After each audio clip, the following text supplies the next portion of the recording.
Habaib datang ke Indonesia bukan untuk meraup daripada harta, enggak. Kami tidak mencari jabatan, enggak. Kenapa? Itu bukan didikan dari keluarga kami. Didikan keluarga kami, lihat bagaimana Al Habib Salim bin Ahmad bin Jindan, saya punya kakek, keluar masuk penjara. Kenapa bisa keluar masuk penjara? Membakar semangat perjuangan masyarakat Indonesia untuk merebut kemerdekaan, saudara. Al Habib Ali bin Abdurrahman Al Habsyi Kuitang, beliau yang memfatwakan ketika tanggal 17 Agustus Soekarno membacakan teks proklamasi mendeklarasi daripada kemerdekaan Indonesia. Beliau di hari Jumat itu, pada Jumat beliau fatwakan, sekarang saya fatwakan setiap tanggal 17 Agustus wajib pasang bendera merah putih di rumah-rumah kalian. Siapa yang nyuruh? Itu fatwa Habib Ali bin Abdurrahman Al Habsyi Kuitang. Bendera merah putih, siapa yang memberikan instruksi kepada Bung Karno untuk membuat bendera merah putih sebagai bendera Indonesia? Itu adalah fatwa Al Habib Idrus bin Salim Al Jufri Palu Al Khairat. Lambang negara Garuda, siapa yang buat? Al Habib Syarif Hamid Al Gadri dari Pontianak, keluarga baginda Nabi Muhammad. Lagu 17 Agustus Pramuka, lagu syukur, siapa yang buat? Al Habib Husin Al Mutahhar dari Semarang, dzurriyyah baginda Nabi Muhammad. Jadi Anda jangan berpikir, ini habaib di Indonesia jasanya apa? Banyak, itu yang baru kecatat. Itu yang baru ketahuan, masih banyak lagi daripada keluarga Nabi Muhammad yang tidak mau masuk buku karena perjuangannya ikhlas karena Allah dan Rasul. Banyak, saudara. Siapa Imam Bonjol? Semua pasti bilang pahlawan. Ada lagi? Betul enggak? Imam Bonjol pahlawan Indonesia bukan? Pahlawan nasional bukan? Sekarang siapa namanya Imam Bonjol? Al Habib Muhammad Syahabuddin, beliau habaib dari kalangan bin Syahab. Imam Bonjol itu bin Syahab, masih daripada kakeknya Habib Rizik, saudara sekalian. Itu keluarga daripada Nabi Muhammad, keturunan Sayyidina Muhammad. Banyak lagi dari kalangan para dzurriyyah Nabi Muhammad sallallahu alaihi wasallam yang jasanya besar di Indonesia, tapi kita nggak ada yang tahu. Bakar bin Salim ini yang menurunkan daripada marga Al-Hamid. Ketika beliau meninggal, ini anaknya pamer keramat. Ayo siapa nih yang kira-kira ganti? Al-Hamid ngeluarin rantai emas dari langit. Rantai emas yang gedabrus. Alah, entot berut. Bagian habaib itu kalau ada anak cucu Syekh Abu Bakar bin Salim lagi bermain, ya kasih tahu. Sini Ikam, aku tahu Ikam ini keturunan Nabi habaib, tapi hati-hati dengan anak turunan Syekh Abu Bakar bin Salim. Anak turunan Syekh Abu Bakar bin Salim ini yang beriman bertakwa kepada Allah Ta'ala, semuanya wali min auliyaillah. Berhati-hatilah, yang ditakutkan murka Allah Ta'ala. Bakar bin Salim ini sangat luar biasa, luar biasa. Bahkan ucapan beliau mengatakan, kalau aku tidak malu kepada Allah, ini yang sangat luar biasa. Pian belum pernah dengar dari biografi para wali-wali yang lain. Kalau aku tidak malu kepada Allah Ta'ala, maka neraka jahanam itu akan aku matikan. Kalau aku tidak malu kepada Allah Ta'ala, maka neraka jahanam itu akan aku matikan. Artinya Allah ini mengabulkan setiap doa Syekh Abu Bakar bin Salim. Kalau seandainya Syekh Abu Bakar bin Salim memohon kepada Allah Ta'ala agar api neraka jahanam ini dipadamkan, maka Allah akan padamkan.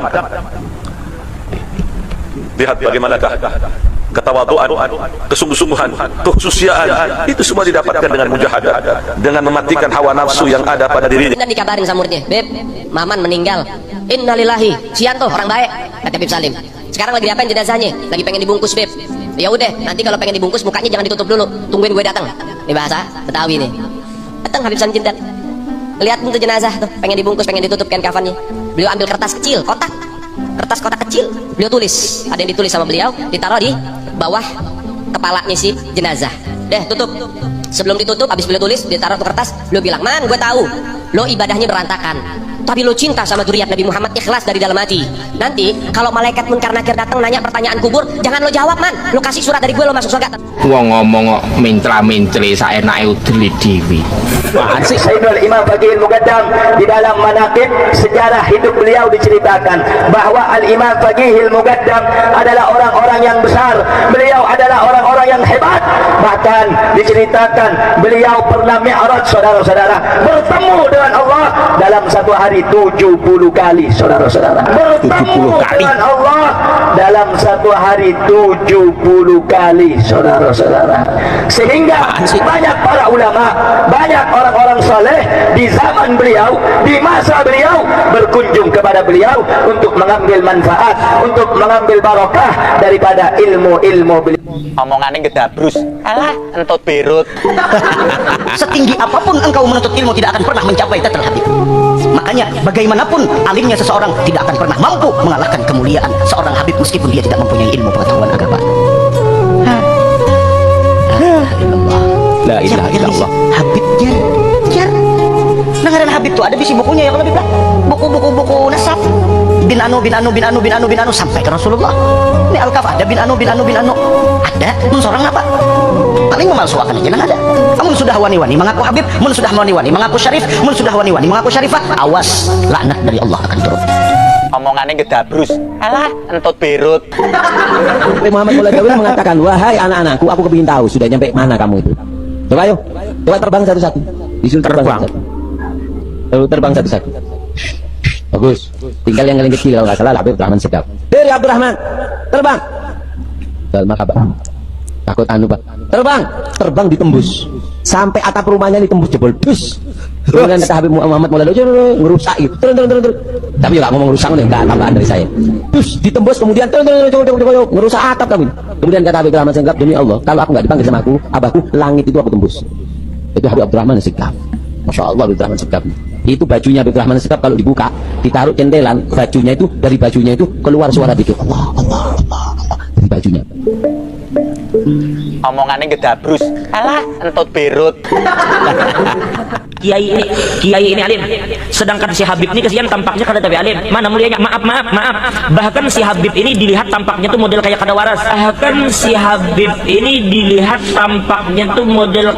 waras. Sedangkan ini alim, banyak memiliki pengikut, banyak memiliki jamaah, banyak memiliki pondok dan segala macam. Sekarang mana mulianya antara mereka? Maka ulama sepakat mengatakan bahwa tetap mulia Habib meskipun kada alim. Kenapa kemuliaan Habib ini tidak bisa disaingi oleh siapapun? Kemuliaan Habib ini tidak bisa disaingi oleh siapapun.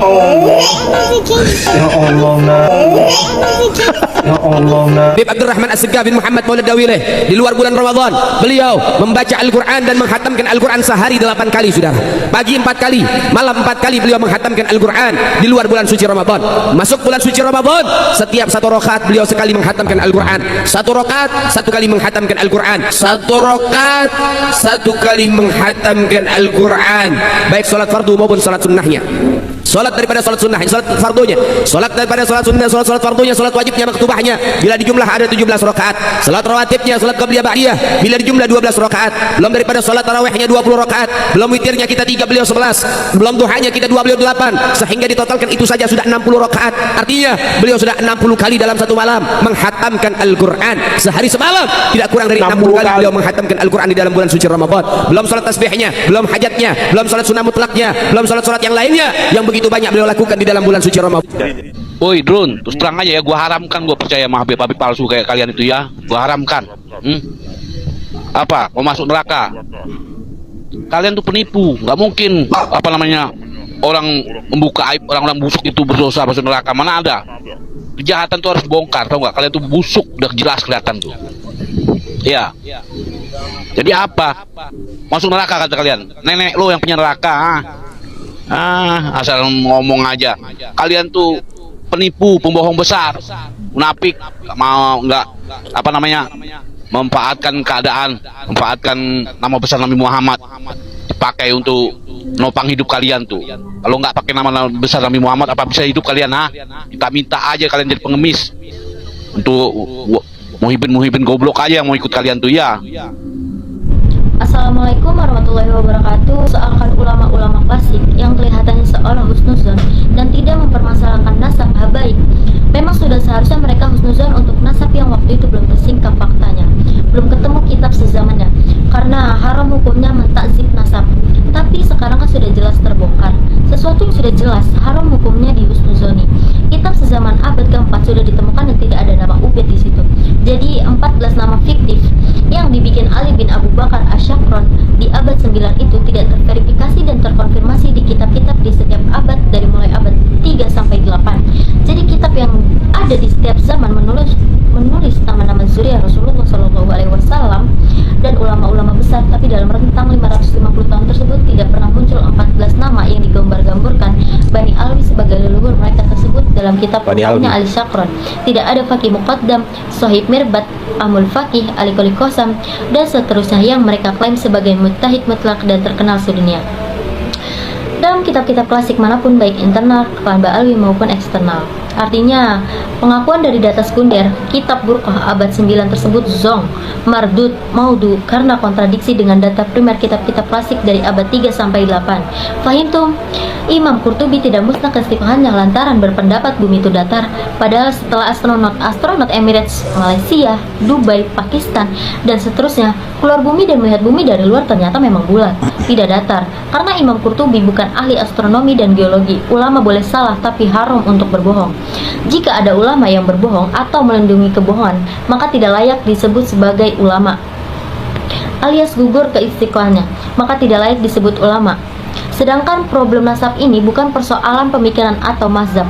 Didekatinya bukan dengan metodologi Thariqatul Jami yang bebas memilih kaul ulama dan bertoleransi dengan perbedaan pendapat, tapi ini soal fakta atau hoaks, jujur atau dusta. Sehingga dipakai sistem Thariqah Tarij yang mencari yang rozih, harus ketat memfilter dan menyaring data sampai ketemu kebenaran absolut yang tunggal dengan cara tariki bukan dengan cara fikih. Apalagi cuma berpakem pada syuhroh atau viral atau populer. Kalau legalitas keabsahan nasab Bani Alwi ini cuma berpatokan dengan surah atau kemasyuran, berarti akan digugurkan dengan muncul versi sebaliknya yang lebih masyur, yaitu terputus dan tertolaknya nasab mereka. Jadi yang dimaksud asawadul azam atau syura wa istifado itu bukan kemasyuran di era sekarang doang, tapi kemutawatiran dari zaman ke zaman. Artinya mutawatir terus secara mutasil atau tersambung dari mulai abad 3 sampai 9 dan sampai sekarang. Itu baru namanya syura au mutawatir yang levelnya di atas sahih. Assalamualaikum. Di sebuah buku disebutkan bahwa pendiri Nahdlatul Ulama selain ulama-ulama yang telah dikenal ditambah oleh seorang kafir. Leluhur mereka tidak punya andil apapun di dalam kesejarahan bagaimana menyebarkan Islam, tapi mereka ingin ditulis leluhurnya sebagai penyebar agama Islam. Leluhur mereka tidak ada andil di dalam perjuangan kemerdekaan Indonesia, tapi hari ini mereka ingin dicatat leluhurnya sebagai pejuang kemerdekaan Indonesia. Padahal leluhur mereka adalah orang-orang yang ikut Belanda menjadi antek-antek Belanda. Al-Habib itu turunan Nabi, sedangkan keluarga Sultan Banten itu tidak terbukti sebagai keturunan Nabi. Dulu sekali. Sekarang mereka datang rame-rame mohon jarah, bawa ribuan orang mohon maaf kepada Sultan. Tunduk-tunduk, nangis-nangis di makam Sultan Hasanuddin. Ya Sultan, ya Sultan. Dulu ngeledek-ledek, sekarang datang rame-rame nangis-nangis sebagai petunjukan kepada Wali Songo, terutama Sultan Maulana Hasanuddin Banten bin Sunan Gunung Jati Syarif Hidayatullah. Tapi air mata buaya kita sudah tahu. Yang hadir mendapat keberkahan, dipanjangkan umurnya, disehatkan badannya, dibanyakin duitnya, anak-anaknya soleh-solehah, soleh-solehat kayak almarhum ya. Semoga kita semua yang hadir dihitung malam hari ini sebagai amal soleh, idkhalus surur, memberikan kebahagiaan pada keluarga besar almarhum Kiai Haji Raden Soleh Solehat dan keluarga besar. Selain itu mudah-mudahan kita semua kesawaban daripada keberkahan beliau ketika hidup, amal soleh dan doa-doa baik beliau untuk umat Islam. Mudah-mudahan kita termasuk di dalam doa-doa beliau. Malam hari ini adalah malam kita memberikan doa untuk almarhum Kiai Saleh Salehat Dan juga malam hari ini adalah merupakan tanda dari baktinya anak cucu keluarga besar almarhum al-maghfurlah untuk beliau. Salah satu bukti bahwa anak dan cucu berbakti kepada ayah dan kakeknya adalah dengan cara menghaulinya.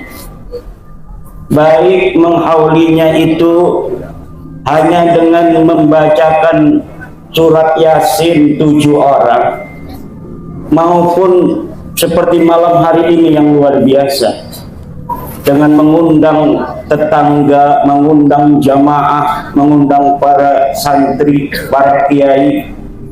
Tentunya apa yang dipersiapkan terhitung sebagai amal bakti seorang anak kepada ayahnya, seorang cucu kepada kakeknya, seorang istri kepada suaminya. Walladzina ja'u min ba'dihim yaquluna rabbana ighfir lana wa li ikhwanina alladhina sabaquna bil iman wa la taj'al fi qulubina ghillan lil ladzina amanu innaka rabbana innaka ra'ufur. Dan orang-orang yang datang setelah mereka, yaitu anak, santri, dan semua orang yang mengikuti orang-orang yang beriman di dalam imannya, mereka berkata, ya Allah, ampunilah kami dan ampunilah orang-orang yang telah mendahului kami dalam keimanan. Wala taj'al fi qulubina ghillan lil ladzina amanu, dan jangan jadikan di dalam hati kami ghillan, unak-unak, lil ladzina amanu, bagi orang-orang yang beriman. Kata Syekh Nawawi Tanara ketika menafsiri ayat wala taj'al fi qulubina ghillan, ay fayambaghi lil mu'mini ayyadhkura as-sabiqina bid-du'a'i war-rahmah, faman lam yakun kadzalika kana kharijan an jumlatil mu'minin. Kata Syekh Nawawi Tanara dalam tafsir Munirnya, sebanyumasnya, yang bagi sebanyumasnya. Kalau orang Jogja seyogyanya, kalau orang Banyumas sebanyumasnya. Lil mu'mini, bagi orang-orang yang beriman, ayat kuras sabiqin, untuk menyebut orang-orang yang telah lalu, bidu'ai warahmah, dengan doa dan kasih sayang. Faman lam yakun kadzalik, maka siapa orang yang tidak seperti itu, tidak menyebut orang-orang yang telah tiada dengan doa dan kasih sayang, bi andakarahum bisu'in, seperti dia menyebut orang-orang yang telah lalu dengan kejelekan-kejelekannya, kana kharijan min jumlatil mu'minin, maka dia keluar daripada rombongan orang-orang beriman. Selain untuk menyebut orang-orang yang telah berlalu dari keluarga kita, yang telah tiada, haul juga adalah sebagai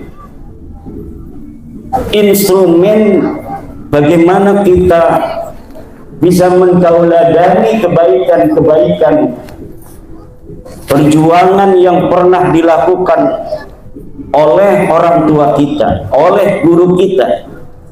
Kemudian kita mengikuti jalan-jalan mereka.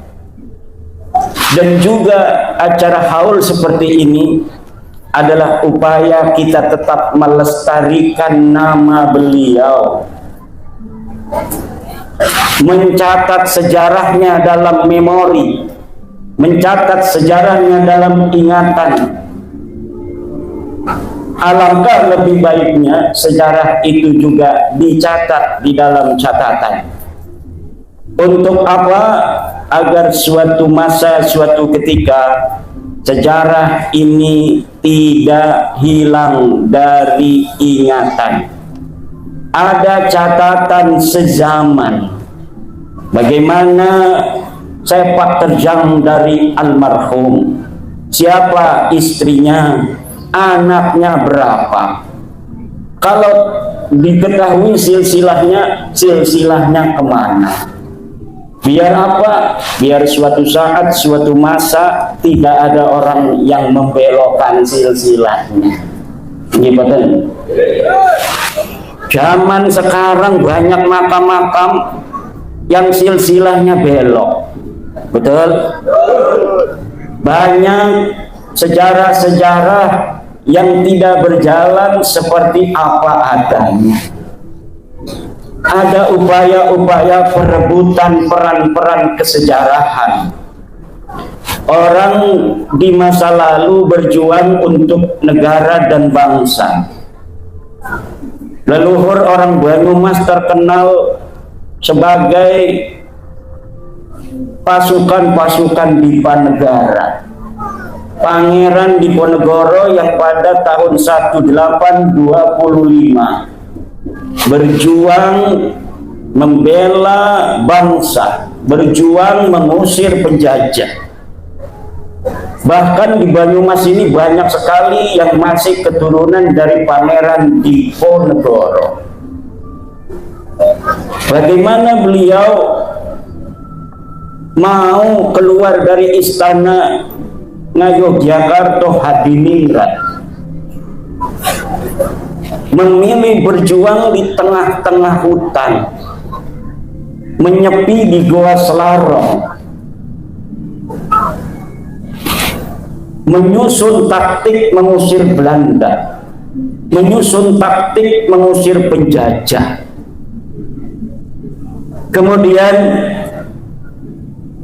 banyak dari para pengikut-pengikut, pendamping-pendamping Pangeran Diponegoro yang berjuang, yang mereka dicatat, namun juga banyak dari mereka yang tidak dicatat.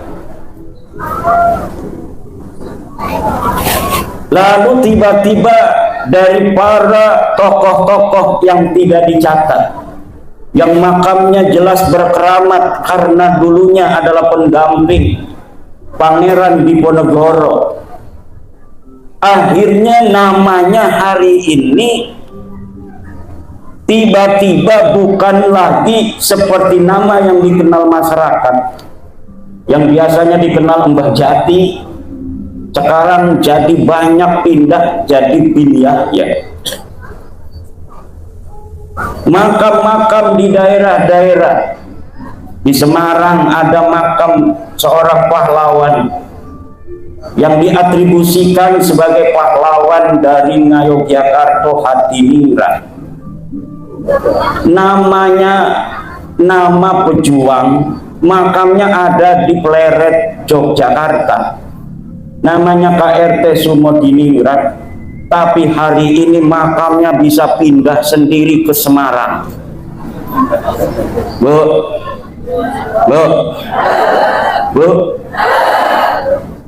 dengerin nggak? Ada makam pindah sendiri dari Jogja ke Semarang. Kedengaran? Kenapa dia sebagai pejuang Yogyakarta mati di Yogyakarta, dimakamkan di Yogyakarta, hari ini makamnya pindah dewek melaku ning Semarang? Iki min ajaibid dunya, sebagian dari keajaiban-keajaiban ternyata ada upaya orang-orang yang leluhurnya tidak mempunyai sejarah, kemudian dia merampas kesejarahan orang lain. KRT Sumodiningrat yang asli pakai sod sebagai putra Yogyakarta Hadiningrat, hari ini namanya menjadi Hasan bin Toha bin Yahya. Ini bukan hoax. Silahkan buka di Google KRT Sumodiningrat Hasan bin Toha bin Yahya, maka di Wikipedia sudah pindah makamnya bukan lagi di Pleret Yogyakarta tetapi di Semarang. Yang dia orang asli Jogja kemudian sekarang jadi pindah jadi orang Yaman.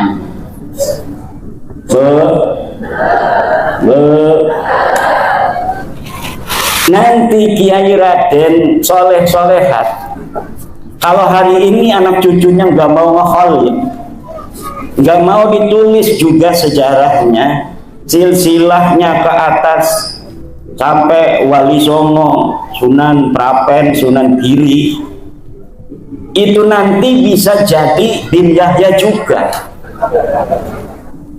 Apalagi kalau anaknya sudah jadi Wahabi, nggak mau ziarah, anaknya sudah nggak mau ziarah, kuburan orang tuanya, kuburan kakeknya nggak pernah ditongok-tongok, itu akhirnya bisa ada yang mengklaim karena orang soleh, kata sebagian ulama, di makamnya itu akan ada malaikat-malaikat yang mengamini doa-doa orang yang mendoakan daripada orang soleh yang ada di dalam kuburan itu.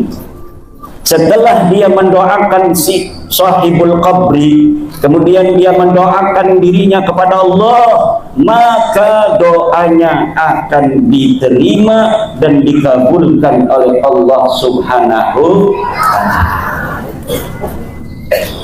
Orang NU suka ziarah, betul? Orang NU suka, cuma suka ziarahnya ya ziarah saja. Kiai-kiai kita ziarah sama santri ke Sunan Kalijogo, ya ziarah, hadarat, baca Fatihah, baca Alif Lam Mim, baca ayat kursi, berdoa, pulang, betul? Makamnya para wali tidak pernah dijadikan pusat kegiatan. Berbeda zaman sekarang, orang-orang Yaman yang ada di Indonesia dari marga Baklawi, kita lihat kalau ngehol itu makamnya dihias-hias begitu cantik, nisannya itu nggak kelihatan karena dihias oleh kembang-kembang, kuburannya dihias kembang-kembang, kemudian jadi pusat kegiatan haul. Lah orang NU kalau haul ya di rumah, di pondoknya, bukan di makamnya, betul? Ini haul, haulnya ya di rumah, haulnya di lingkungan kita. Gak ada orang NU haulnya di makam. Nanti yang hadir pocong kuntilanak.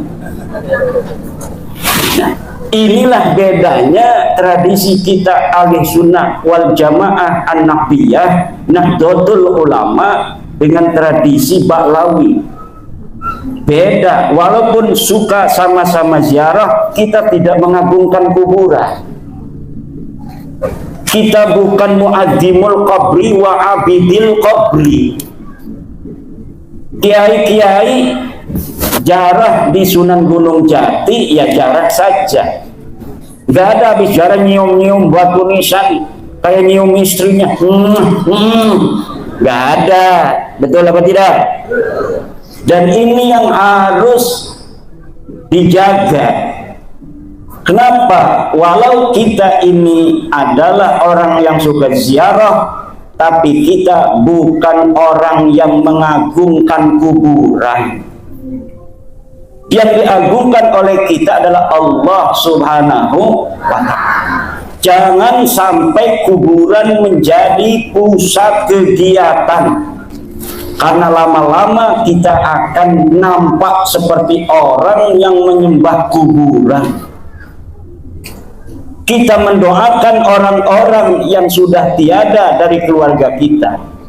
Kita mendoakan orang-orang yang berjasa pada masa lalu dalam menyebarkan agama Islam. Jangan sampai putus hubungan kita walaupun dia sudah tiada.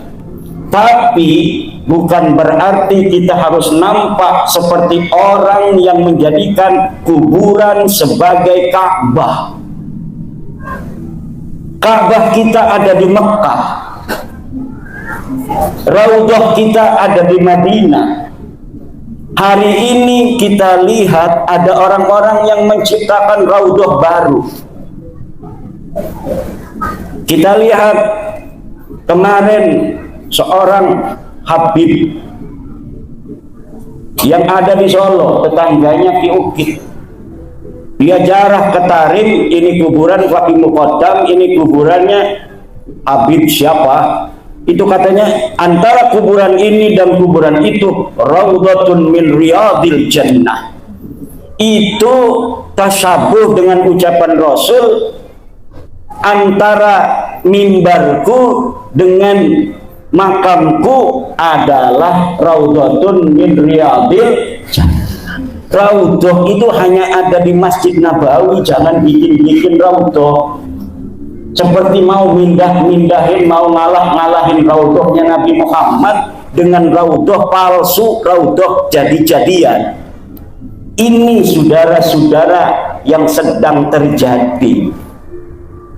Seakan-akan kita mau diarahkan berpaling dari Mekah menuju tempat lain, dari Madinah menuju tempat lain. Kuburan Nabi Hud yang ada di Hadramaut ditawafin kayak nawafin Ka'bah. Itu berarti mindah-mindahin keramatnya Mekah, syarafnya Mekah. Katanya ada Raudhah antara kuburan dan kuburan di Tarim. Ini mau memindahkan syaraful Madinah. Ada Raudhah lain selain Raudhah yang ditunjuk oleh Rasulullah Muhammad sallallahu alaihi wasallam. Belum lagi sejarah Indonesia ini dirubah oleh oknum-oknum Baklawi. Katanya Presiden Soekarno sebelum mengumumkan, memproklamasikan daripada proklamasi kemerdekaan Indonesia, beliau malamnya itu sowan minta restu kepada seorang kafir. Ditolak oleh pakar sejarah Profesor Anhar Gonggong bahwa yang seperti itu tidak ada. Kemudian sejarah NU, Nahdlatul Ulama, organisasi kita, orang-orang santri, pengikut-pengikut kiai, organisasinya Nahdlatul Ulama dibentuk tanggal 31 Januari 1926. Itu sejarahnya ditulis, saksi hidupnya masih ada. Beliau sebelum meninggal membuat video, Kiai Haji Raden As'ad Samsul Ngarifin, bahwa Kiai Khalil Bangkalan memberikan pesan kepada beliau Kiai As'ad untuk menyampaikan tasbih dan tongkat kepada Hadratus Syekh Mbah Hasyim Asy'ari untuk mendirikan Nahdlatul Ulama. Kemudian Mbah Hasyim Asy'ari menyusun circle jaringan kiai-kiai pesantren di tanah Jawa. Kemudian berkumpullah ulama-ulama Surabaya di Surabaya, dan kemudian diadakan rapat pendirian Nahdlatul Ulama oleh kiai-kiai Surabaya dan Mbah Hasyim Asy'ari dan yang lainnya. Kemudian berdirilah Nahdlatul Ulama. Itu sejarah aslinya, dituturkan oleh orang yang menjadi saksi bagaimana kronologi daripada terbentuknya Nahdlatul Ulama. Tapi hari ini di sebuah buku disebutkan bahwa pendiri Nahdlatul Ulama selain ulama-ulama yang telah dikenal, ditambah oleh seorang kabir, namanya Kabir Hasim bin Yahya. Nah, ini PBNU kaget, kok bisa ada sejarah baru yang nama ini tidak ada di dalam kesejarahan NU di masa lalu. Buku sejarah NU sudah diterbitkan, kok sekarang ada upaya menambahi tokoh dalam sejarah yang dijadikan sebagai pendiri NU, padahal nama ini tidak ada pada masanya ikut mendirikan NU. Akhirnya Ketua Umum Pengurus Besar Nahdlatul Ulama dalam konferensi pers hasil sidang pleno memerintahkan kepada Rabitah Ma'ahid Islamiyah dan kepada Ma'arif NU untuk menarik buku tersebut dari seluruh madrasah dan pondok pesantren NU. Alhamdulillah. Alhamdulillah. Nah, sekarang mulai terkuak. Hal ini ibu bapak hadirin ma'asyiral muslimin rahimahumullah sangat penting. Jangan-jangan kalau kita tidak memiliki perhatian yang besar terhadap sejarah bangsa kita, maka kita akan dipisahkan oleh kesejarahan leluhur kita di masa lalu.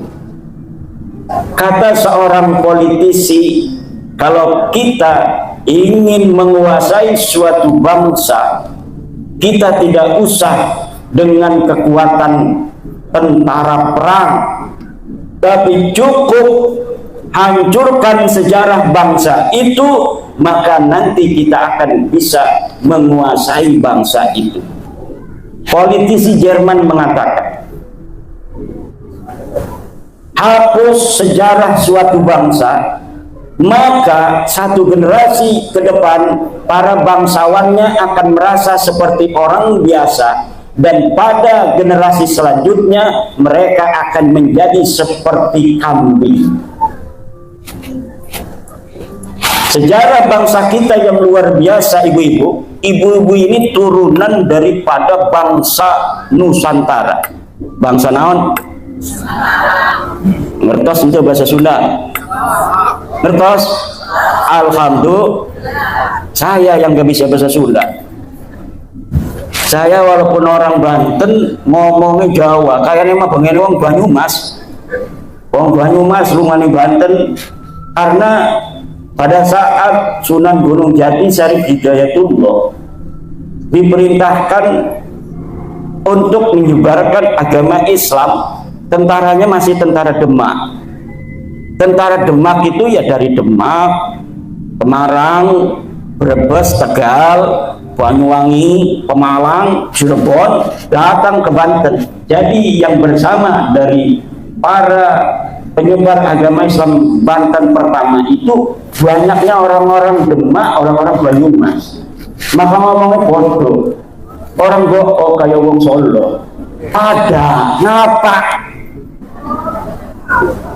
Wong kresek tenara ngomongnya ngapa? Apa sih lah? Ada karo Kang Agus Mariono dari PKC Cina.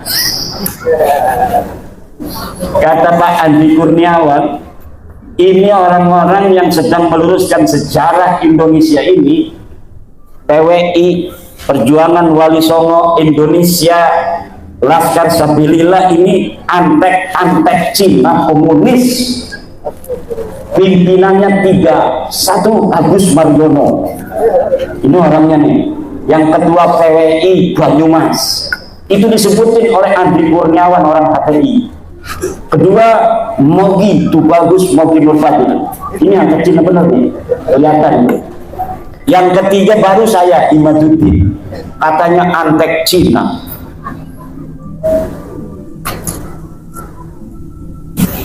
Orang-orang Cina orang-orang Yaman, mereka masing-masing bikin sejarah, Bu. Kata orang Cina bikin manuskrip, Wali Songo asalnya dari Cina. Orang Yaman juga bikin kitab, katanya Wali Songo dari Yaman. Nah, sebenarnya Wali Songo itu dari mana? Ya, Wali Songo itu dzurriyyat Rasulullah Muhammad sallallahu alaihi wasallam yang menyebarkan agama Islam di tanah Nusantara, dari Aceh, Mandailing, Natal, Minangkabau, Lampung, Banten, Jawa Tengah, Banyumas, Mataram, kemudian Surabaya, Madura, ke Bali, ke NTT, ke Papua, ke Maluku, Sulawesi, Kalimantan. Itu disebarkan oleh dzurriyyat Rasulullah Muhammad sallallahu alaihi wasallam pada abad ke-15 dan ke-16 Masehi. Tapi kemudian sekarang ada manuskrip bahwa Wali Songo itu nasabnya ke Cina, namanya Cina semua. Ada lagi satu manuskrip rebutan ini bahwa Wali Songo nasabnya ke Yaman. Lah, ini sebenarnya kemana Wali Songo? Kita keluarga Wali Songo memiliki manuskrip yang setelah bab nasab ini muncul ke permukaan, mulai dibuka. Alhamdulillah, sedang dikaji secara mendalam oleh Naqobah Ansab Auliyaut Tis'ah. Dan kemarin ketika Rizik Syihab berceramah keliling di Jawa Barat mengatakan bahwa Wali Songo adalah Ba'lawi, langsung dibantah oleh Ketua Naqobah Ansab Wali Songo, Kiai Haji Ilzamuddin dari Madura, bahwa Wali Songo bukan Ba'lawi. Pernyataan daripada Ketua Naqobah Ansab Auliyaut Tis'ah itu bisa ibu bapak dengarkan dan tonton di YouTube. Sudah sejak lama Ansab Auliyaut Tis'ah yang mencatat keluarga besar Wali Songo mengatakan bahwa Wali Songo tidak ada kaitan dengan Ba'lawi. Wali Songo bukan Ba'lawi. Wali Songo bukan Assegaf, Wali Songo bukan Syihab, Wali Songo bukan Semit, Wali Songo bukan Al-Idrus, Wali Songo bukan bin Yahya. Lalu kemana? Sebagian Wali Songo adalah keturunan Syekh Abdul Qadir Al-Jailani, dan sebagiannya lagi adalah keturunan daripada Sayyiduna Musa Al-Kadzim. Dan bulan ini Naqobah Wali Songo akan mematangkan pendalaman manuskrip ke Yunan dan ke Pakistan, karena ternyata manuskrip yang ada di Pakistan, Yunan, Uzbekistan itu mencatat bagaimana perjalanan kronologi daripada perpindahan leluhur Wali Songo kemudian sampai datang ke Indonesia, menyebarkan agama Islam di Indonesia. Ini masih ada dan masih tercatat. Alhamdulillah. Doakan mudah-mudahan secara presisi. Ini masih belum final 100% sejarah Wali Songo, karena adanya pembelokan pada tahun 1960 Masehi. Setelah merdeka itu terjadi pembelokan silsilah. Yang pertama, pembelokan yang bisa saya deteksi dari kitab-kitab karya Salim bin Jindan, seorang habib yang dia menulis silsilah daripada Mbah Khalil Bangkalan, kemudian silsilahnya disambung ke Ba'lawi. Yang kedua yang telah diterbitkan oleh Ba'lawi adalah kitab Samsuddohiro. Kitab Samsuddohiro karya Abdurrahman Al-Maskur tahun 1984, baru puluhan tahun kemarin, mencatat silsilah Wali Songo disambungkan kepada seseorang bernama Abdul Malik Azmat Khan bin Alwi Amul Faqih bin Muhammad Sohib Mirbat Ba'alawi. Ternyata setelah saya mempelajari sosok-sosok ini yang disebutkan oleh Ba'lawi untuk nama-nama yang disambungkan kepada Wali Songo, semuanya namanya fiktif. Namanya fiktif. Tidak ada orang bernama Abdul Malik Azmat Khan. Tidak ada orang bernama Abdul Malik Azmat Khan. Ketika Ba'lawi setelah diteliti oleh saya, nasabnya tidak tersambung kepada Rasulullah Muhammad Sallallahu Alaihi Wasallam, mereka tidak mau putus sendirian. Mereka ingin Wali Songo juga bareng-bareng putus. Akhirnya dulu mereka mengatakan kayak Bahar Smith bahwa Wali Songo tidak punya keturunan. Sekarang mereka mengakui rame-rame Wali Songo punya keturunan. Dulu silsilah Wali Songo ke Nabi Muhammad suruh diturunkan yang dipasang oleh kiai-kiai itu, bahwa Wali Songo tidak tersambung. Pakar nasab mereka masih ada di YouTube mengatakan bahwa Wali Songo tidak tersambung kepada Nabi Muhammad. Tapi sekarang mereka rame-rame ngomong sambung Wali Songo itu adalah keturunan dari Ba'lawi. Gimana dulu katanya bukan. Bahkan ada seorang turunan Wali Songo diundang ceramah di Bekasi. Tahu panitianya kalau dia keturunan Sultan Maulana Hasanuddin dari Banten. Kalau Sultan Maulana Hasanuddin kan anaknya Sunan Gunung Jati Syarif Hidayatullah. Panitianya tahu kalau Syarif Hidayatullah keturunan Nabi Muhammad. Yang dia tahu turunan Nabi Muhammad gelarnya Habib.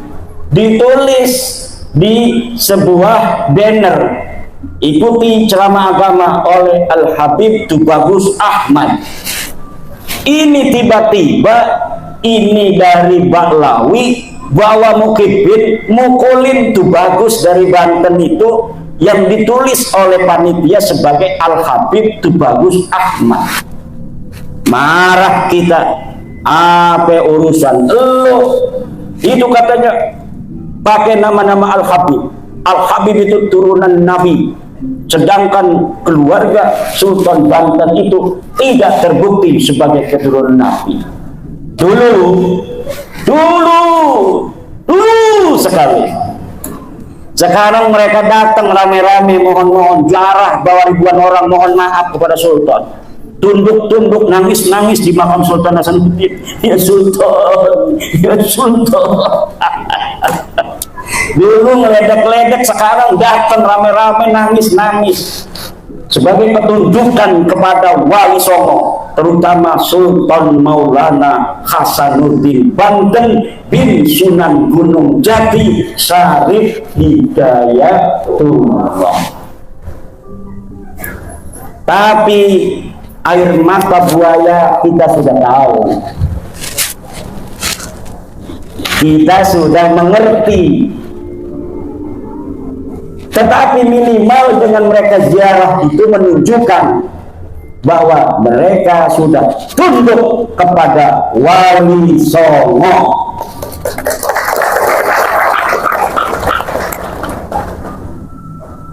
Karena memang dalam kesejarahan Islam di Indonesia, duhulul Islam di Nusantara disebarkan oleh Wali Songo. Syuhrah wal istifadah dari masa ke masa bahwa penyebaran agama Islam di Indonesia adalah Wali Songo. Wali Songo itu apakah hanya 9? Bukan. Wali Songo itu istilah untuk orang-orang yang setiap generasi menyebarkan agama Islam di Nusantara. Tetapi untuk di Jawa itu jumlahnya kebetulan 9. Jadi ketika kita mengatakan penyebar agama Islam di Indonesia adalah Wali Songo, itu maksudnya adalah wali-wali walaupun bukan 9 yang ada di Nusantara. Karena di Aceh sebelum Jawa sudah beragama Islam, disebarkan oleh para wali-wali di Riau, di Jambi, di Palembang, Mandailing, Natal, Minangkabau dan sekitarnya. Itu Islam sudah masuk terlebih dahulu, kemudian masuk ke tanah Jawa. Kebetulan di tanah Jawa mengalami kegemilangan penyebaran Islam. Di tanah Jawa ini orang-orang yang menyebarkan agama Islam waktu itu ditulis oleh Agus Sinoto memiliki kecemerlangan, memiliki kegemilangan di dalam menyebarkan agama Islam. Akhirnya dalam waktu yang tidak terlalu lama orang Jawa mayoritas masuk Islam pada abad ke-15 dan ke-16. Alhamdulillah. Kalau melihat dari Banten saja, Banten secara gemilang masuk Islam keseluruhan itu kalah dengan orang Banyumas. Kenapa? Karena Banyumas lebih dekat dengan Demak. Sudah ada orang Islam di Banten, masih di daerah utara, daerah-daerah pantai yang memiliki interaksi dengan pedagang-pedagang Islam dari Arab, dari Pasai, dari Perlak, Gujarat. Tetapi secara masif Islam berkembang adalah ketika Sunan Gunung Jati Syarif Hidayatullah menaklukkan daerah-daerah Jawa Barat bagian kulon dengan kemudian menikahi Nyai Kaum Anten. Syarif Hidayatullah istrinya itu namanya Nyai Kaum Anten, bukan Nyai Rara Santang. Betul? Udah salah pakai takbir lagi, malu-maluin. Nyai Rara Santang, Sunan Gunung Jati punya istri Nyai Rara Santang, saudara. Takbir. Salah, pakai takbir salah lagi. Itu mendegradasi takbir. Na'udzubillah. Lalu sejarah masuknya Islam di Indonesia apakah sekarang sudah benar? Lihat di kitab-kitab yang dikarang oleh Ba'lawi. Ada beberapa kitab yang tidak beredar di kalangan umum, tidak beredar di kalangan pesantren, tapi bisa di-download di internet. Ba'lawi mengarang, menulis sejarah masuknya Islam di Indonesia. Seperti Ali bin Tauhid, Ba'lawi mengarang sejarah masuknya Islam di Indonesia dalam bukunya Al-Madkhal fi Dukhulil Islam fi Syarqil Aqsa. Di dalamnya mereka mengatakan bahwa Islam masuk ke Indonesia oleh Ba'lawi.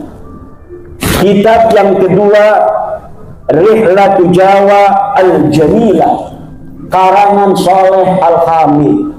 Di dalam kitab itu pun dikatakan penyebar agama Islam dari Ba'lawi Yaman. Kemudian kitab Samsud Dhahirah, karangan Abdurrahman Al-Mas'ud, dan ditahlik oleh Muhammad Diyah Shihab, dikatakan penyebar agama Islam di Indonesia Ba'lawi Yaman. Kemudian Muhammad Hussein Muhammad Al-Kaf membuat buku sejarah masuknya Islam di Indonesia. Al-Islam fi Indonesia Al-Mu'asirah, karya Husain Muhammad Al-Kaf, juga di dalamnya menyebutkan penyebar agama di Islam di Indonesia adalah Bahlawi. Ini Bapak Ibu saudara-saudara, makanya kalau kita klik Dukhulul Islam di Nusantara berbahasa Arab, maka yang akan keluar adalah sejarah versi Bahlawi. Tapi kalau kita klik dengan bahasa Indonesia, sejarah masuknya Islam di Indonesia, yang akan keluar adalah Mansur Surya Negara, Hamka, dan penulis-penulis sejarah Islam di Indonesia lainnya. Benar. Tapi kalau kita kliknya dengan bahasa Arab, maka yang akan keluar kitab-kitab sejarah masuknya Islam di Indonesia karangan Bahlawi. Dan kami mengajak kepada putra-putri Indonesia untuk melek sejarah. Yang bisa nulis bahasa Arab, tulis sejarah Indonesia dalam bahasa Arab. Yang banyak, judulnya macam-macam. Buka manuskrip dari Nusantara, baca buku-buku antropologi, historiografi yang ditulis oleh orang-orang Portugis, yang ditulis oleh orang-orang Spanyol, yang ditulis oleh orang-orang Cina, yang pada abad ke-14, ke-15, ke-16 orang-orang dari Portugis sudah datang ke Indonesia, mencatat dalam Summa Oriental, mencatat dalam The Asia, mencatat di dalam kitab-kitab lainnya keberadaan Wali Songo di Indonesia pada saat itu. Tetapi hari ini sejarah itu banyak yang berubah. Maka para penulis, para pemuda yang punya YouTube-nya angkat masalah sejarah. Buka itu karya ulama-ulama Indonesia. Buka itu karya-karya ilmiah ulama-ulama kita dalam sejarah, angkat di dalam YouTube. Yang bisa nulis di web, nulis di web. Yang bisa nulis buku, nulis buku. Yang bisa di Instagram, Instagram. Yang bisa di Facebook, Facebook. Kenapa? Untuk melawan narasi-narasi sejarah yang dibelokkan oleh oknum-oknum yang ingin menguasai kesejarahan Indonesia masa lalu, agar mereka yang ada hari ini bisa mendapatkan manfaat dari apa yang ditulis oleh sejarah mereka tentang leluhur mereka yang palsu. Leluhur mereka tidak punya andil apapun di dalam kesejarahan bagaimana menyebarkan Islam, tapi mereka ingin ditulis leluhurnya sebagai penyebar agama Islam. Leluhur mereka tidak ada andil di dalam perjuangan kemerdekaan Indonesia, tapi hari ini mereka ingin dicatat leluhurnya sebagai pejuang kemerdekaan Indonesia. Padahal leluhur mereka adalah orang-orang yang ikut Belanda menjadi antek-antek Belanda. Surat-surat mereka masih ada. Bagaimana korespondensi mereka dengan Belanda? Doa-doa ulama-ulama mereka masih ada sampai sekarang di Leiden, Belanda. Saya pernah ke perpustakaan Leiden di Belanda, membaca doa-doa ulama-ulama mereka untuk kerajaan Belanda, untuk Ratu Wilhelmina, agar kekuasaannya di tanah Nusantara dilanggengkan oleh Allah Subhanahu wa Ta'ala. Tapi hari ini mereka ingin leluhurnya dianggap sebagai pejuang. Atau cara yang lain adalah orang-orang yang sudah jelas pahlawan seperti Imam Bonjol, kemudian nasabnya disimpangkan ke Bahlawi. Katanya Imam Bonjol itu marganya bin Syihab, Pangeran Ponegoro marganya itu Mahfud apa? Asegaf. Macam-macam itu dibelokkan. Di Ponorogo marganya apa katanya? Ada Asegaf dari keluarga Bakbud, menganggapnya Pangeran Ponorogo Bakbud. Kemudian dari keluarga Bin Yahya menganggapnya Bin Yahya. Nah, nanti yang benar yang mana? Semuanya pengen leluhur mereka dianggap pahlawan, walaupun mereka yakin itu pahlawan palsu. Kenapa mereka takut kepada Allah ketika mereka memalsukan itu? Ini pertanyaan besar. Kok kayak nggak takut sama Allah? Kok nggak kayak percaya adanya hari hisab? Mereka tahu Pangeran Diponegoro itu adalah putra daripada Hamengkubuwono III. Udah tahu ada sejarahnya. Dia asli orang Jawa. Tapi kenapa kemudian mereka tidak malu untuk membelokkan leluhurnya Pangeran Ponorogo diakui sebagai orang Yaman? Ini tidak masuk akal-akal yang akal-akal fitri. Ini ada masalah dengan akal mereka ini. Kalau sampai ketahuan apa enggak malu? Buktinya sekarang sudah ketahuan, tapi pelangga-pelangga bayar aku. Kemeliti.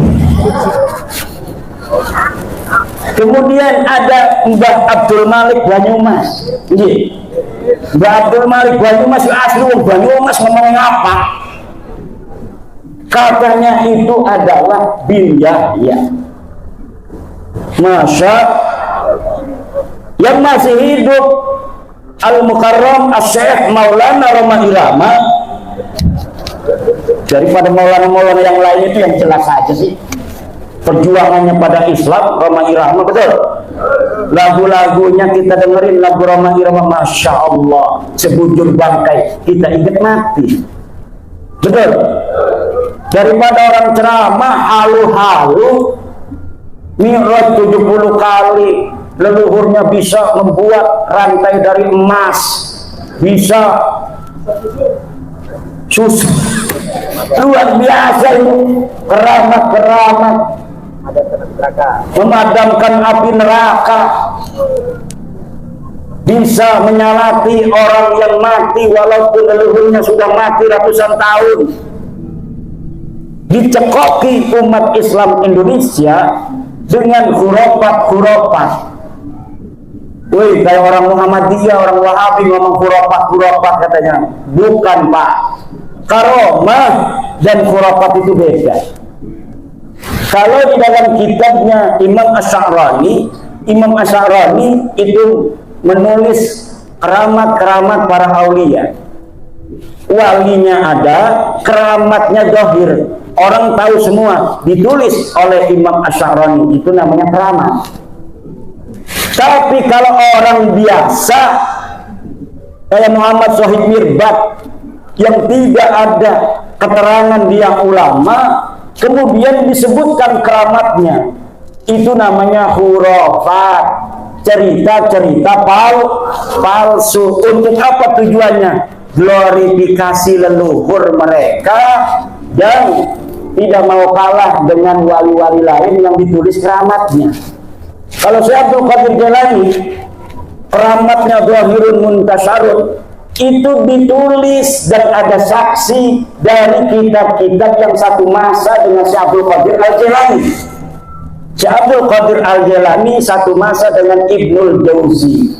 Ibnul Jauzi menulis dalam kitabnya bahwa ada di Baghdad seorang ulama besar namanya Syekh Abdul Qadir Al-Jailani, seorang sufi yang sangat dicintai oleh orang-orang yang awam, yang dia menulis kitab-kitab keramatnya zahir, disaksikan orang banyak. Tapi kalau Faqih Muqaddam Bahlawi, leluhurnya kabit-kabit yang katanya bisa mi'raj 70 kali, saya cari nama Faqih Muqaddam di abad ke-6 dan ke-7 Hijriah, ada tidak ulama yang mencatat seseorang yang bernama Faqih Muqaddam? Tidak ada seseorang yang bernama Faqih Muqaddam.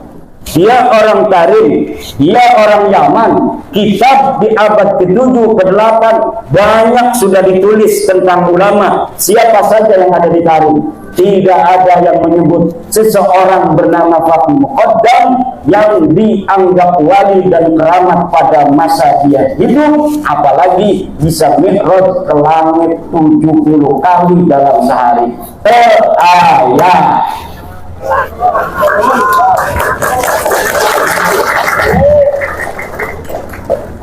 Mari kita jaga negara Republik Indonesia ini. Tugas besar bagi putra-putri Indonesia. Pembelokan sejarah yang terjadi baik dari sisi peradabannya maupun kemudian sejarah masuknya Islam di Indonesia, tugas besar. Wahai orang-orang di UI jurusan sejarah, calon-calon doktor sejarah, jangan asal comot referensi, tapi verifikasi referensi itu apakah referensi yang dapat dipercaya atau referensi palsu. Ada sebuah manuskrip namanya Negara Kertabumi, ditulis 1679. Disebutkan namanya karya Pangeran Arya Wangsakerta, putra daripada Raja Cirebon. Ditulis sejarah tentang Indonesia, silsilah para raja-raja, silsilah Wali Songo, Kebaklawi di situ. Tahunnya 1769-an. Tetapi setelah diuji oleh ahli filolog dari Universitas Indonesia, ternyata kertasnya kertas tahun 1960. Nama manuskripnya manuskrip Negara Kertabumi. Yang bawa HP, tulis, ketik di Google search Negara Kertabumi palsu. Di situ Anda akan bisa membaca bagaimana pendapat para ahli tentang manuskrip Negara Kertabumi, yang salah satu yang ada di dalamnya menyebutkan silsilah Sunan Gunung Jati adalah binnya sama dengan Habib Kapil. Siapa yang memasukkan? Wallahu a'lam bishawab. Yang jelas beberapa sejarawan sudah mengutip dari naskah itu untuk dijadikan sebagai referensi. Jadi sebuah skandal ilmiah diciptakan pada tahun 1960-an, ditemukannya pada tahun 1970 itu naskah. Bisa jadi kertasnya itu kertas tahun 1960, tetapi ditulisnya 1970. Karena waktu itu kebetulan Pemda Jawa Barat sedang ada proyek untuk pencarian manuskrip. Mungkin ini skandalnya, ya ini lagi ada proyek nih, ratusan juta, kita bikin aja manuskripnya, nanti supaya dibeli oleh pemerintah daerah waktu itu yang lagi mencari kesejarahan tanah Sunda. Ini sekarang ini saya dapat untuk mengira-ngira, menganalisa kenapa sekarang ini saya agak cerdas di dalam membongkar kepalsuan-kepalsuan sejarah. Karena semenjak saya meneliti nasab Baklawi yang sudah terbukti bukan keturunan baginda Nabi Muhammad SAW ini, saya banyak membaca kitab-kitab sejarah Baklawi yang setelah dikolaborasi dan dimuqabalah dengan kitab-kitab lainnya, ternyata sejarahnya palsu. Bahkan ada satu kitab yang namanya Tarikh Sambal, baru diketemukan katanya manuskripnya, ternyata setelah diteliti pada abad 10 Hijriah itu yang dikatakan adalah sebagai tahun di mana Syekh Sambal ini hidup, ternyata orangnya saja Syekh Sambal ini terindikasi kuat fiktif. Dan kalau misalnya kitab Tarikh Sambal ini betul-betul dibuat dari manuskrip abad yang ke-10. Mana sekarang manuskripnya? Katanya manuskripnya sudah hilang lagi. Kemudian ada kitab manuskrip asli, namanya manuskrip Tarikh Ibnu Hisam. Di dalam Tarikh Ibnu Hisam tidak ada berita tentang Fakih Muqaddam. Tetapi kemudian ketika dicetak oleh Muhammad Al-Habsyi, di dalam versi cetaknya itu ada nama Fakih Muqaddam. Akhirnya saya sekarang berkesimpulan, sejarah Indonesia pun tidak aman dari pembelokan-pembelokan pada masa lalu. Maka kerja keras Mbah Dunyo akhirat ini youtuber cerdas dari Banyumas, karena memang terahnya ini terah pejuang orang-orang Banyumas. Youtubernya juga nggak punya urat takut sama sekali. Youtuber lain itu pada ngumpet, wajahnya nggak kelihatan, ada yang pakai topeng segala. Nah ini youtuber Banyumas, wajahnya yang ganteng itu kelihatan. Masya Allah. Dan ketika tesis saya keluar, kebanyakan youtuber yang mengangkat tentang tesis saya itu dari Banyumas dan sekitarnya. Maka Banyumas akan tercatat dalam tinta sejarah bahwa pada tahun 2002, 2003, 2024 dalam mengungkap siapa sebenarnya Habib Ba'lawi, yang ada tesis mengatakan sebenarnya dengan sesungguhnya dengan hasil penelitian yang seksama teliti bahwa mereka bukan keturunan baginda Nabi besar Muhammad SAW. Di situ ada peran pejuang-pejuang Banyumas. Sejarah akan mencatat ini, tidak sembarangan. Ini bukan kebetulan. Ini bukan kebetulan. Banten, Banyumas, Banyuwangi. Banten kepalanya, Banyumas pusulnya, Banyuwangi ujungnya, kakinya. Kalau Banten kepalanya sudah mikir, Banyumas pusulnya itu cepet, ini bisa mati orang. Tapi sekarang Banyumas sudah terbuka, tinggal kakinya Banyuwangi. Ini apakah sudah ada PWI Banyuwangi? Sudah ada kakinya berjalan. Pantas sekarang sudah terbukti benar-benar bahwa Ba'lawi, Habib itu terbukti secara ilmiah, ilmu nasab, ilmu sejarah dan tes DNA. Mereka bukanlah keturunan baginda Nabi Muhammad Sallallahu Alaihi Wasallam.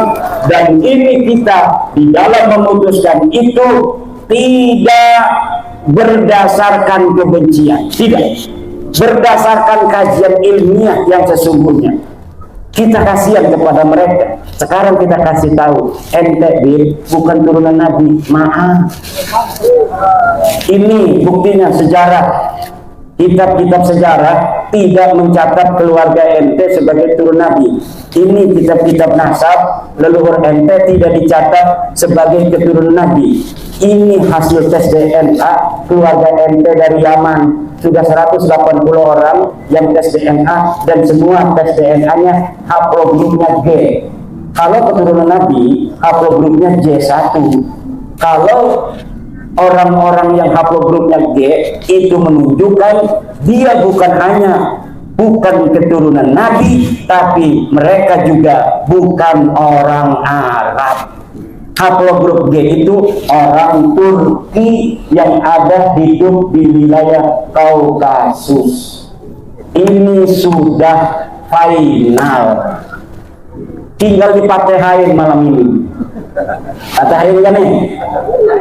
Kita patehain bahwa bapak-bapak, ibu-ibu yang hadir pada malam hari ini sudah final hasil penelitian bahwa satu, Ba'lawi, Habib ini dari bin Syihab, bin Sumi, As-Segaf, Al-Idrus, bin Yahya dan sebagainya, bukan keturunan baginda Nabi besar Muhammad sallallahu alaihi wasallam.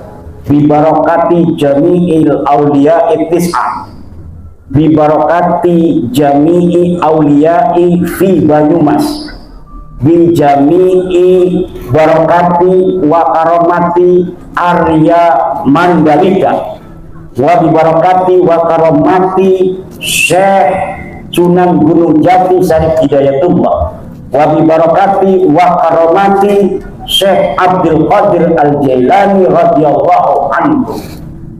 Al-Fatihah.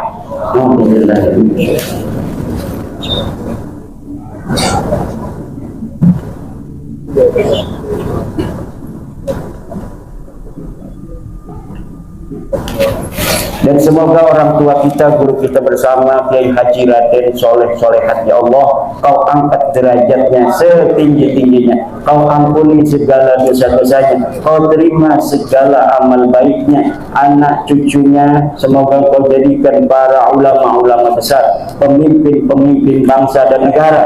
Dan ya Allah, yang hadir pada malam hari ini dalam haulnya, semoga semuanya diangkat derajatnya oleh Allah, diberikan kesehatan dan keselamatan, panjang umur, kaya raya, pangkatnya tinggi.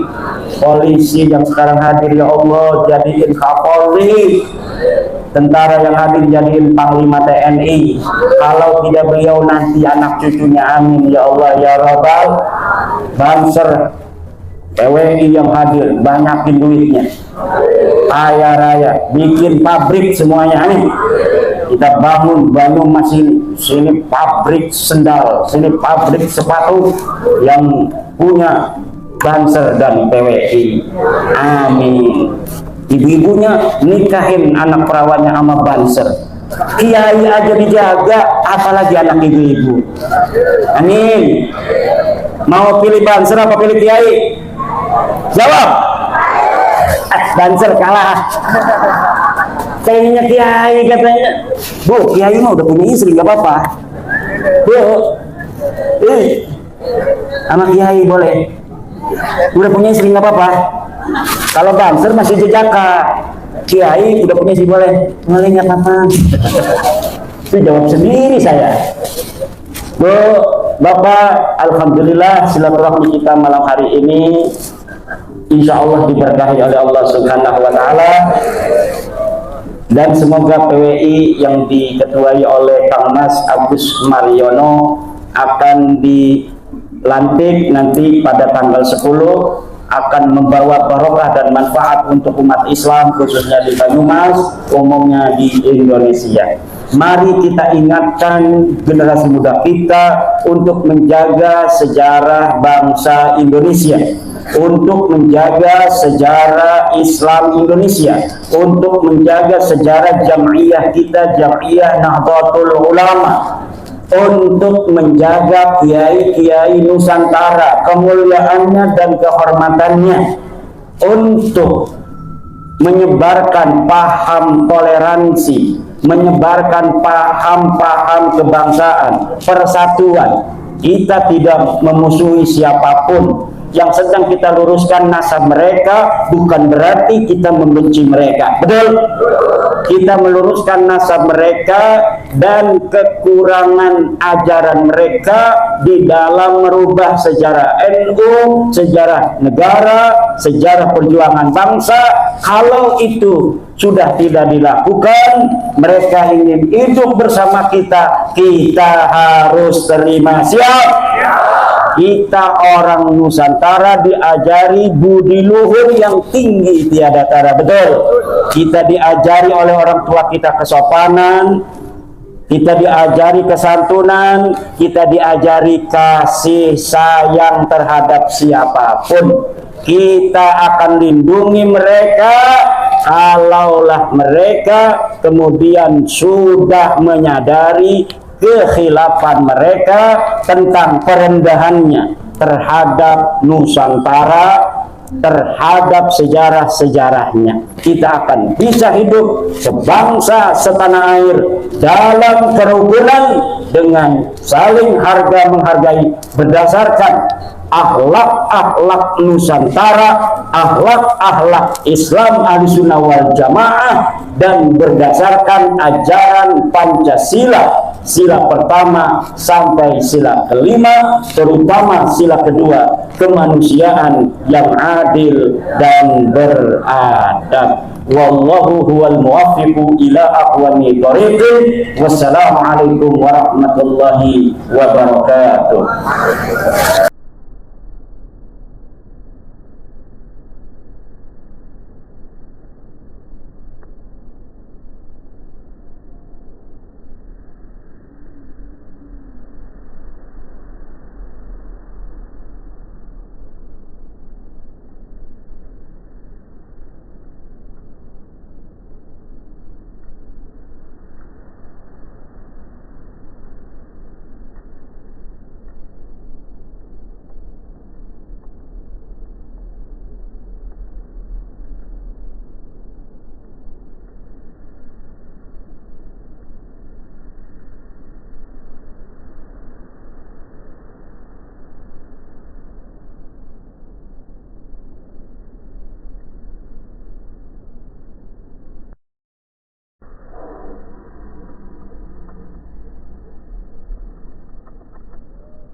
Terima kasih sudah menonton debat dari Kiai Haji Imaduddin. Banyak hal yang bisa kita dapatkan dan menjadi bahan referensi untuk menentukan pilihan bagaimana keabsahan nasab Baghawi yang selama ini menjadi polemik. Terima kasih, semoga menjadi pencerahan dan menambah wawasan kita tentang keislaman. Wassalamualaikum warahmatullahi wabarakatuh.